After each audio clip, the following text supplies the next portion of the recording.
সবকিছু জানার পরও কেন মন অশান্ত থাকে? জ্ঞানী হয়েও কেন ভিতরে এক ধরনের শূন্যতা অনুভূত হয়? মহর্ষি ব্যাসদেবও এই প্রশ্নের মুখোমুখি হয়েছিলেন। শ্রীমদ্ ভাগবতম প্রথম স্কন্ধ চতুর্থ অধ্যায় শ্লোক ২৭। নাতি প্রসীদোধুদয়াঃ সরস্বত্যাস্তটে শুচৌ বিতর্কয়ন বিবিক্তস্থঃ ইদম চৌবাচ ধর্মবিৎ।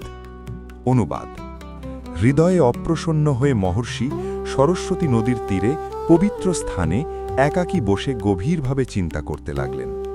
ধর্মতত্ত্বে পারদর্শী হওয়ায় তিনি মনে মনে ভাবতে শুরু করলেন।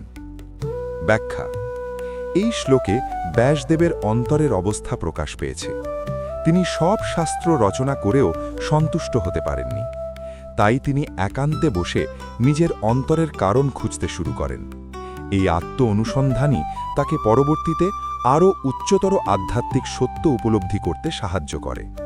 শ্রীমদ্ ভাগবতম আমাদের শেখায়, নিজের অন্তরের প্রশ্নগুলোর উত্তর খুঁজতে হলে একান্তে আত্ম অনুসন্ধান অত্যন্ত প্রয়োজন। এমন আরও ভাগবত শ্লোক শুনতে লাইক, শেয়ার এবং সাবস্ক্রাইব করতে ভুলবেন না। হরে কৃষ্ণ।